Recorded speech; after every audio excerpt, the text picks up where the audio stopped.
یا رسول اللہ قرآن کتاب ہے، علی جسم رکھتا ہے، قرآن کاغذ ہے، علی مجسم ہے. علی قرآن سے کیسے، قرآن علی سے کیسے؟ پیغمبر نے فرمایا اگر علی کی صفات کو کھولا جائے قرآن بنتا ہے، قرآن کی آیات کو جمع کیا جائے علی بنتا ہے.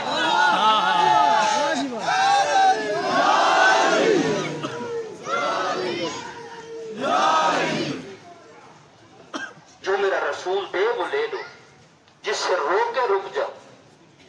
ہم علی سے محبت، اور میں یہاں اس اجتماع سے یہ پیغام دے رہا ہوں. آج جو میں نے روایتیں عرض کرنی ہے، پہلی روایت کے راوی حضرت ابوبکر صدیق ہے. پہلی روایت کے راوی خلیفۃ المسلمین حضرت ابوبکر صدیق ہے. وہ فرماتے ہیں میں نے رسول سے سنا تھا النظر الی وجہ علی ابن ابی طالب، میرے بھائی علی کے چہرے کی طرف دیکھنا عبادت ہے.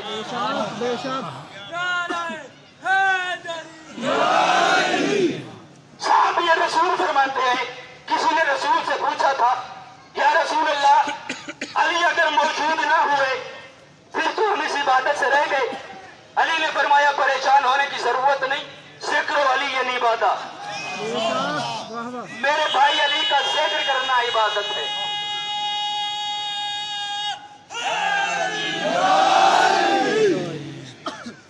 وہ علی کے جس کا ذکر عبادت ہے، وہ علی کے جس کی زیارت عبادت ہے. سمجھو علی کو، سمجھو حسینیت کو. قرآن مجید کی ایک آیت کہ جس میں اللہ تعالیٰ ارشاد فرما رہا ہے اپنے حبیب سے کہ ان لوگوں سے کہہ دو اگر مجھ سے محبت کرتے ہو تو تمہاری اطاعت کرے، فانتبہوا، تمہاری اتباع کرے. اب یہ اتباع مصطفیٰ کیا ہے؟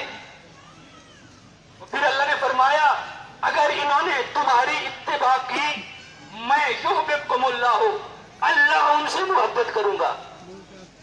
اور اس کی وضاحت کیا ہے، تفسیر کیا ہے؟ امام علیہ السلام کے بارے میں پیغمبر فرماتے ہیں کہ جو بندہ بھی حسین سے محبت کرے اللہ اس سے محبت کرتا ہے. حسین کی محبت خدا کی محبت کا سبب ہے.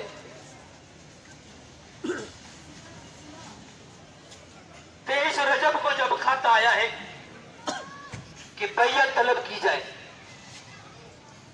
27 کو یہ پہنچایا گیا. آیا ہے میرے مولا حسین. میں تعارف کرانا چاہتا ہوں حسین کہتے کسے ہے. اب جب آئے ہیں بتایا گیا کہ یزید نے کہا ہے حسین سے بیعت لو، یا بیعت بھیجو یا حسین کا سر بھیجو. آج جو دنیا کہتی ہے یزید حسین کے قتل میں شریک نہیں تھا، میں کہتا ہوں یزید کربلا میں نہیں 23 رجب کو یہ لکھ کر حسین کے قتل میں شریک ہو گیا تھا. یزید کا لکھنا قاتلین حسین میں سے شمار ہونا ہے. وہاں حسین نے اپنا تعارف بھی کرایا ہے، یزید کا تعارف بھی کرایا ہے. کیا فرماتے ہیں؟ انا اہل بیت النبوہ، میں اہل بیت النبوہ میں سے ہوں. دوستو حسین نے یہ نہیں کہا میں اہل بیت نبی ہوں. توجہ ہے آپ لوگوں کی، یہ نہیں فرمایا میں اہل بیت نبی ہوں. کوئی کہے نبی چلا گیا تو اہل بیت چلی گئی. حسین نے کہا میں اہل بیت نبوہ ہوں، یعنی جب تک نبوت کا احترام باقی تب تک حسین باقی. دوسرا جملہ ومعدن الرسالہ، میں وہ ہوں کہ جس کے پاس رسالت کی فیکٹری ہے. کان ہے رسالت کی. جہاں پر حسین اپنے جد ابو طالب کا تعارف کرانا چاہتے تھے، اے دربار والوں میں کوئی عام ہستی نہیں، میں اس کا بیٹا ہوں جو ایک زانو پہ پالے مصطفیٰ بنتا ہے، دوسرے زانو پہ پالے مرتضیٰ بنتا ہے. حسینیت زندہ باد، حسینیت زندہ باد، یزیدیت مردہ باد، یزیدیت مردہ باد. آپ بلند کر کے کہو علی مولا، علی مولا، علی مولا، علی مولا، علی مولا، علی مولا. نعرہ حیدری. تعارف کرانے کے بعد یزید کے بارے میں بتایا. کون ہے یزید؟ فاسق، فاجر، مصطفیٰ کی شریعت کو بدلنے والا. پچھلے سال میں نے تفصیل عرض کیا تھا اس کے کارنامے، کیا کیا اس نے کیا. کعبہ کے ساتھ اس نے کیا کیا، اصحاب پیغمبر کے ساتھ اس نے کیا کیا. جب مولا جانے لگے ہیں نا تو ایک شخص کہتا ہے مولا بیعت کر لے. توجہ کیجئے کہ میں بہت سخت جملہ کہہ رہا ہوں. مولا بیعت کر لے یزید کی. امام علیہ السلام نے ارشاد فرمایا یزید کی بیعت کفر ہے. گویا امام یہ فرمانا چاہتے ہیں جس کی بیعت کفر ہے وہ کیسے مسلمان ہو سکتا ہے، وہ کیسے خلیفۃ المسلمین ہو سکتا ہے. کون ہے حسین کہ جس کا تعارف مصطفیٰ نے کرایا ہے. میں حسین کو چھوڑ کے جا رہا ہوں، اہل بیت چھوڑ کے جا رہا ہوں. ہمارا یہ ماتم، ہمارا یہ گریا، ہمارا یہ حسین حسین کرنا کسی مذہب کے خلاف نہیں، کسی مکتب کے خلاف نہیں. حسین فقط شیعوں کا امام نہیں ہے. ایک شاگرد نے استاد سے پوچھا یہ حسین حسین کرنے کا فائدہ کیا ہے؟ حسین کی سمجھ مجھے نہیں آ رہی، یہ شیعہ حسین حسین کیوں کرتے ہیں؟ استاد خاموش نہیں ہوا، کہا ایک کام کر، ابھی چلا جا کے اپنی بہن سے نکاح کر لے. تڑپ گیا کہ میں بہن سے نکاح کروں. کہا کیوں نہیں کر سکتا؟ کہا میرا ضمیر اجازت نہیں دیتا. استاد کہتا ہے اسی ضمیر کو حسین کہتے ہیں. میں بندگی کے دیش میں سب سے بڑا حسین، کر رہا ہے دین کے لیے کیا کیا حسین. لبیک لوگ کہتے ہیں پروردگار کو، پروردگار کہتا ہے لبیک یا حسین، لبیک یا حسین، لبیک یا حسین، لبیک یا حسین، لبیک یا حسین. کون ہے حسین؟ یہ جو استغاثہ دیا میرے مولا نے حل من ناصر ینصرنا کا. حسین کو کسی کی مدد چاہیے تھی. عباس سے بڑا بہادر کون تھا دنیا میں؟ کیوں دیا ہے مولا نے استغاثہ؟ عباس جیسا بیٹا بہادر جواد جو چاہے تو پورے لشکر یزید کو کچل کے رکھ دے، اسے تو اجازت نہیں دی. حسین نے یہ صدا اس لیے دی تاکہ قیامت تک آنے والی دنیا میری اس صدا پر لبیک کہتی رہے. اور یہ لبیک فقط بندوں نے نہیں کہا، سب سے پہلے جس ہستی نے لبیک یا حسین کہا ہے، جب میرے مولا نے سر سجدے میں رکھا، کہا سبحان رب الاعلی و بحمدہ، پہلی ذات توحید ہے جس کی آواز آئی لبیک یا عبدی. لبیک یا حسین، لبیک یا حسین، لبیک یا حسین، لبیک یا حسین، لبیک یا حسین، لبیک یا حسین. فقط حسین کی ذات ہے کہ جسے اللہ نے کہا جو میرے بندے، ترجمہ کرو تو یہی بنتا ہے لبیک یا حسین. یہ ماتم، یہ گریا، یہ حسین حسین کسی مذہب کے خلاف نہیں. میں عرض کرتا رہتا ہوں کسی اور کا راستہ نہ روکے. اور جو کلیننگ گو تھا نا، نوکر تھا نا، فقط ڈیوٹی پہ مامور تھا. کتنے لوگ آئے ہیں 24 گھنٹے کے بھی مسلمان نہیں ہیں. حسین کے دروازے پہ آئے، حسین نے انہیں کہاں سے کہاں پہنچا دیا. اور ہم کیا ہے، میں نے عرض کیا تھا پہلے بھی کہ اللہ جب کسی بندے کے ساتھ خیر کا ارادہ کرتا ہے، بھلائی کا ارادہ کرتا ہے، اس کے دل میں محبت حسین ڈال دیتا ہے. اور ہم سارے نوکر ہیں حسین کے، اور نوکر کا کام نہیں ہے کسی آنے والے کا راستہ روکے. میں نے پہلے بھی عرض کیا تھا میں یہاں مہمان ہوں. اب ڈاکٹر رضوان کے نوکر کو یہ جرأت حاصل نہیں ہے میں کون ہوں، میرا مذہب کیا ہے، میرا عقیدہ کیا ہے، میں کہاں سے آیا ہوں، کیا کرتا ہوں. میں مہمان ہوں، وہ نوکر ہے، اس کا کام ہے میری خدمت کرنا. یہ مجلس حسین، بارگاہ حسین، یہ حسین کا گھر ہے. ہم سارے نوکر ہیں حسین کے، ہمارا کام ہے فقط خدمت کرنا، کسی کا راستہ روکنا نہیں. یہ ماتم سنت ہے انبیاء کی. قرآن مجید کی آیت لا يحب اللہ الجہر من القول لا یحب اللہ الجار من السوء الا من ظلم، کہ اللہ ظلم کو پسند نہیں کرتا، گریہ کو پسند نہیں کرتا، رونے کو پسند نہیں کرتا۔ میں نے یہ بات پہلے عرض کر دی ہے، میں جو دو باتیں عرض کرنا چاہتا ہوں۔ نبی کا چچا جناب حمزہ سید الشہداء جسے کہا گیا، پیغمبر نے حکم دیا میرے چچا پہ گریہ کرو۔ قول معصوم، فعل معصوم، تقریر معصوم، تینوں چیزیں ثابت ہیں تمام کے نزدیک۔ نبی نے ماتم کا کہا بھی صحیح، نبی نے خود ماتم کیا بھی صحیح، اور کچھ عورتوں نے نبی کے چچا پہ ماتم نہیں کیا، نبی نے بیعت اور لا تعلقی کا اظہار کیا۔ جب ان عورتوں کو پتا چلا، کہا نبی راضی کیسے ہوگا، کہا اس کے چچا کا ماتم کرو، ماتم کیا تو نبی راضی ہوئے۔ اب آج سوشل میڈیا پہ بیٹھ کے کلپ بنا کے کہہ رہے ہیں جی یہ اس چیز سے ماتم ثابت نہیں ہوتا، یہ پہلے حکم تھا شراب کی طرح ختم ہو گیا۔ شیعوں کو کہتے ہیں جی یہ صحابہ کو نہیں مانتے، امہات المومنین کو نہیں مانتے۔ آؤ میں بتاتا ہوں شیعہ کیسے کس کو مانتے ہیں۔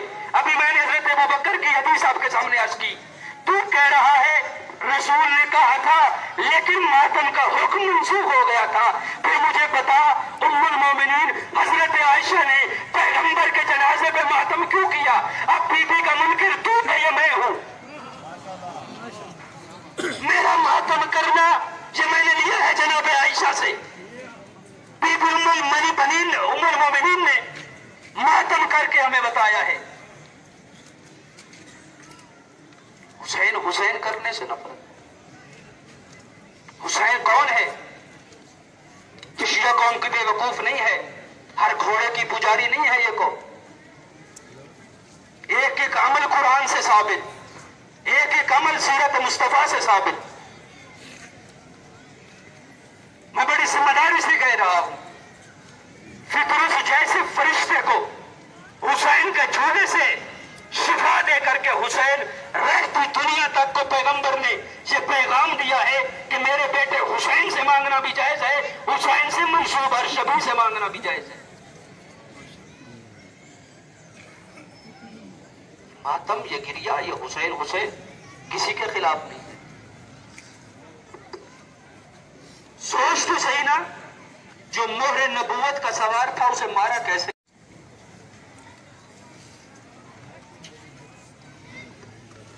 حسین و منی و انا من الحسین کا مصداق جو تھا اسے مارا کیسے گیا؟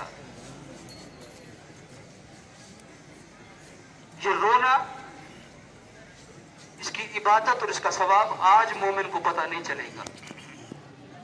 مومن جب مرتا ہے نا اور قبر میں جاتا ہے، کونے سے ایک رونے کی آواز آتی ہے، مومن پوچھتا ہے کون؟ آواز آتی ہے تیرا مظلوم امام۔ تو رشتہ داروں میں، بیٹوں میں، بھتیجوں میں، خاندان میں بیٹھ کے مجھ پہ روتا رہا ہے، حسین تجھے وہاں رونے آیا ہے جہاں اپنا رونے والا کوئی نہیں۔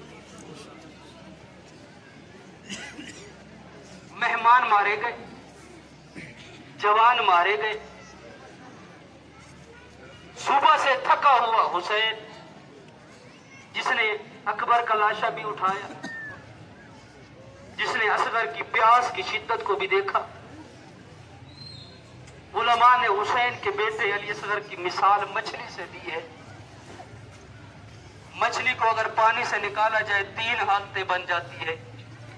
جب پانی سے نکالا جائے نا مچھلی تڑپتی ہے، جب تڑپنے کی حالت ختم ہو جائے نا کبھی دائیں جاتی ہے کبھی بائیں جاتی ہے، جب دائیں اور بائیں جانے کی حالت ختم ہو جائے نا علماء مقاتل کہتے ہیں مچھلی کبھی منہ کو کھولتی ہے کبھی بند کرتی ہے۔ اتنا پیاسا تھا حسین کا اصغر، 7 کو پانی بند ہوا، 8 محرم آئی اصغر تڑپتا تھا، 9 محرم کو اصغر کبھی دائیں کبھی بائیں، 10 محرم کی جب صبح ہوئی نا عزادار و اصغر منہ کو کھولتا تھا، کبھی بند کرتا تھا، لیکن جب عصر عاشور آئی، شہادت سے پہلے اصغر کی چوتھی صورت بن گئی۔ وہ کیا صورت تھی؟ حسین کا بیٹا منہ کھولتا تھا، بند نہیں ہوتا۔ بیٹوں کی لاش اٹھائی، عباس کی لاش اٹھائی، زخموں سے چور ہے زہرا کا بیٹا۔ حالت یہ ہے، مشرق کی ہوا مغرب کی طرف چلی جاتی ہے، مغرب کی ہوا مشرق کی طرف چلی جاتی ہے، چلتا ہے بطول کا بیٹا، منہ کے بل زمین پہ گر جاتا۔ آئے ہیں خیمے میں، سید ساجدین کو میرے مولا نے اسرار امامت دیے۔ پوچھا سجاد نے، بابا یہ حالت جو بن گئی ہے، اینا اینا حبیب، بابا حبیب کدھر گئے؟ فرمایا قد کو تلا مارے گئے۔ کہا بابا اینا اینا زہیر، زہیر کہاں ہے؟ کہا قد کو تلا۔ کہا بابا اینا اینا امی العباس، بابا میرا چچا عباس کہاں ہے؟ کہا مارے گئے۔ اب وہ نام لیا جو ہم شکل پیغمبر تھا۔ کہا بابا اینا اینا اخی علی الاکبر، بابا میرا بھائی اکبر کہاں ہے؟ مقاتل والے کہتے ہیں حسین عباس کی لاش پہ تجربہ کر چکا تھا۔ بھائی کی لاش، بھائی کی موت کمر توڑ دیتی ہے، اب نہیں بتایا، اکبر بھی چلے گئے۔ فرمایا بیٹا آپ کب تک پوچھتے رہو گے؟ میں کب تک بتاتا رہوں گا؟ آپ ہے یا میں کچھ لمحوں گا مہمان؟ چلا ہے میرا مولا، آیا ہے میدان کربلا میں۔ حسین نے اپنا تعارف کرایا، جب نہ مانا نانے کی امت نے، حسین نے جنگ کرنا شروع کی۔ ایک وقت وہ بھی آیا کہ ندائے پروردگار آئی، اے وعدہ پورا کرنے والے اپنا وعدہ پورا کرو۔ بس عزادارو، میں نے پہلے بھی یہ جملہ پڑھا تھا، آ بیٹھا ہے وہاں حسین، جا نہیں آنا چاہیے تھا۔ بیٹی کو سلا کے آئے تھے، دعا مانگی تھی، اللہ جانے کیسے سکینہ جاگی، جیسے ہی سکینہ کی آنکھ کھلی، کہا پھپھی اماں سے، پھپھی اماں میرا بابا کہاں ہے؟ بی بی نے کہا سکینہ نہیں جاؤ۔ کہا پھپھی اماں میں نے سنا ہے جب میرا جد محمد مصطفیٰ لوگوں کے حصار میں پھنس جاتا تھا، لوگ پیغمبر کو گھیر لیا کرتے تھے، میری دادی زہرا کا سن چھوٹا تھا، چادر تطہیر پہن کے چلی جاتی تھی، لوگ محمد کو چھوڑ دیتے تھے۔ اماں میرا بابا دشمنوں میں گر چکا، اماں مجھے جانے دے۔ زینب کہتی ہے بیٹا وہ مسلمان نہیں تھے، یا نانا کے کلمہ گو۔ عزادارو آئی ہے باپ کی لاش پہ، جیسے ہی سکینہ آئی، یہ ملعون آیا، آ کے کہتا ہے حسین بیٹی کو آپ نے بلایا ہے؟ مولا فرماتے ہیں ظالم، ایسے موقع پہ بیٹیوں کو بلایا نہیں جاتا، بیٹیاں خود آ جاتی ہے۔ کہتا ہے آپ بھیجو گے یا میں بھیجوں؟ کہا سکینہ بیٹا چلی جا، یہ ظالم ہے، اس نے ظلم کرنا ہے۔ بس عزادارو جالس شمرون علی صدر الحسین، یہ کمینہ حسین کے سینے پہ چڑھا، اس ظالم نے ضربیں مارنی شروع کی۔ جب تیسری ضرب لگی، فضا سے ہاتھ چڑھایا، باپ کے اوپر آ کے گری، اس ظالم نے علی کی بیٹی کو بالوں سے پکڑا، ایک تماچا مارا۔ سکینہ کہتی ہے بابا بھی میرا مرے، ارے تماچا بھی مجھے، یہ کمینہ ضربیں مارتا رہا، حسین خاموش رہے۔ عزادارو جب 13ویں ضرب لگی، حسین کا منہ بقی کی طرف مڑ گیا، کہا اماں آدھی ایک بابے کی امت مار رہی ہے، ماتم حسین۔